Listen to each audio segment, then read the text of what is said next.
ছন্দে ছন্দে হিসাব বিজ্ঞান অর্জন করি প্রকৃত জ্ঞান।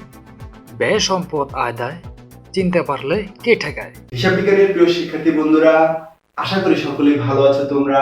হিসাব বিজ্ঞানের প্রকৃত বিশুদ্ধ জ্ঞানের জগতে আমি রিয়াজউদ্দিন তোমাদের সবাইকে জানাই সুস্বাগত। শিক্ষার্থী বন্ধুরা, তোমরা এই ক্লাসটি থেকে শিখতে পারবে চলতি সম্পদ ও তড়িৎ সম্পদ কি, এবং এই চলতি সম্পদ ও তড়িৎ সম্পদ সম্পর্কে চিত্র, সংজ্ঞা, উদাহরণ ও তাদের তালিকার সমন্বয়ে প্রস্তুতকৃত অত্যন্ত গবেষণামূলক ও তথ্যবহুল একটি আলোচনা।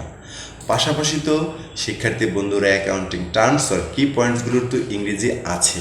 প্রথমে শিক্ষার্থী বন্ধুরা, চলতি সম্পদ এর ইংরেজি কারেন্ট অ্যাসেটস, এগুলো সবই সম্পদ আর এগুলো অলওয়েজ ডেবিট হবে। এর সংজ্ঞা হলো যে সম্পদগুলোকে স্বল্প সময়ের মধ্যে নগদ টাকায় রূপান্তর করা যায় সে সম্পদগুলোকে চলতি সম্পদ বলে।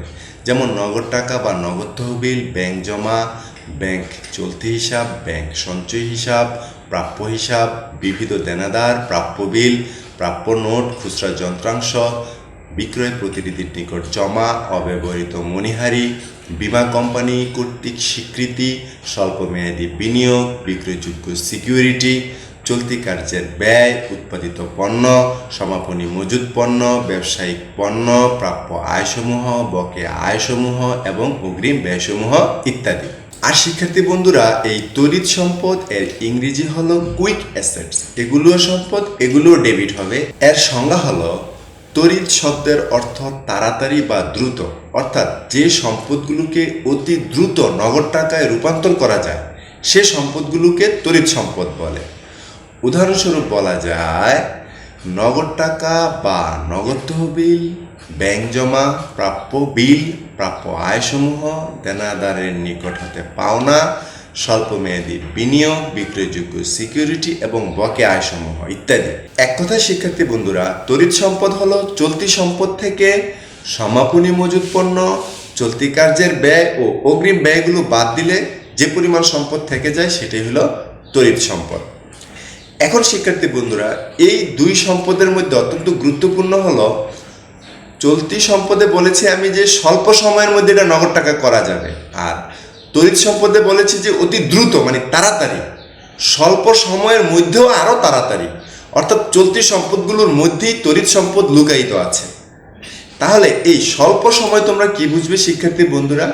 স্বল্প সময় বলতে 1 বছরের কম সময়, সেটা 2, 3, 4 বা 12 মাস পর্যন্ত হতে পারে, তবে 12 মাসের বেশি নয়।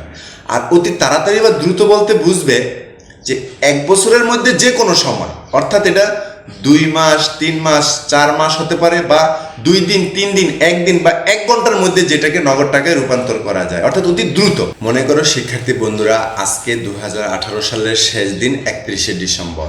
এই 2018 সালের শেষ দিন মনে করো এই যে সোনালী ব্যাংক লিমিটেডে তোমার 50,000 টাকা জমা আছে, অর্থাৎ সোনালী ব্যাংকের এই শাখায় তোমার 50,000 টাকা জমা আছে। পক্ষান্তরে শিক্ষার্থী বন্ধুরা, তোমার যে দোকান, সেই পোশাকের দোকানে মনে করো সমাপনী মজুদ পণ্য আছে 70,000 টাকার, অর্থাৎ যেরকম শার্ট প্যান্ট 70,000 টাকার শার্ট প্যান্ট আছে, যা তুমি 2018 সালে বিক্রি করে শেষ করতে পারোনি, 2019 সালে বিক্রি করবে। এখন শিক্ষার্থী বন্ধুরা একটু খেয়াল করে দেখো, এই যে শিক্ষার্থী বন্ধুরা তোমার সোনালী ব্যাংকে 50,000 টাকা জমা আছে, এটা কিন্তু তুমি যে কোনো সময় তুলে আনতে পারো, এমনকি তুমি আগামী 1 ঘন্টার মধ্যে এটাকে তুলে এনে নগদ টাকা রূপান্তর করে ফেলতে পারো, কোনো সমস্যা নেই। 1 ঘন্টা কেন, আগামী 5 মিনিটের মধ্যে তুমি এটা ব্যাংক থেকে তুলে আনতে পারো। কিন্তু এই যে সমাপনী মজুদ পণ্য 70,000 টাকা, এটা কিন্তু যে কোনো সময় তুমি বিক্রি করে নগদ টাকায় রূপান্তর করতে পারবে না। কেননা তোমার এটা নিয়ে বসে থাকতে হবে। এটা বিক্রয় করা নির্ভর করে ক্রেতা আসা বা না আসার উপর। ক্রেতা আসলে তুমি বিক্রি করতে পারবে, না আসলে তুমি বিক্রি করতে পারবে না। তাই শিক্ষার্থী বন্ধুরা, এইরকম ব্যাংক জমার মতো যেগুলো অতি দ্রুত নগদ টাকায় রূপান্তর করা যায় সেগুলো হলো তড়িৎ সম্পদ। আর এই সমাপনী মজুদ পণ্যের মতো যে সম্পদগুলোকে ইচ্ছে করলে আমি বিক্রি করে দ্রুত নগদ টাকায় রূপান্তর করতে পারি না, তবে 1 বছরের মধ্যে নগদ টাকায় রূপান্তর হয়ে যাবে, সেগুলো হলো চলতি সম্পদ। অর্থাৎ চলতি সম্পদগুলোর মধ্যেও যে সম্পদগুলোকে দ্রুত নগদ টাকায় রূপান্তর করা যায় সেগুলি হলো তড়িৎ সম্পদ। ধন্যবাদ প্রিয় শিক্ষার্থী বন্ধুরা, আশা করি তোমরা অত্যন্ত তথ্যবহুল ও বিশেষ কৌশল নির্ভর এবং বিস্তারিত ব্যাখ্যা বিশ্লেষণমূলক এই ক্লাসটি থেকে ব্যাপক উপকৃত হয়েছে। তাই পয়েন্ট অফ অ্যাকাউন্টিং এর পরবর্তী ক্লাসগুলো দেখার আমন্ত্রণ জানিয়ে তোমাদের সবার সুস্বাস্থ্য কামনা করে আজকের মতো এখানে বিদায়। আল্লাহ হাফেজ।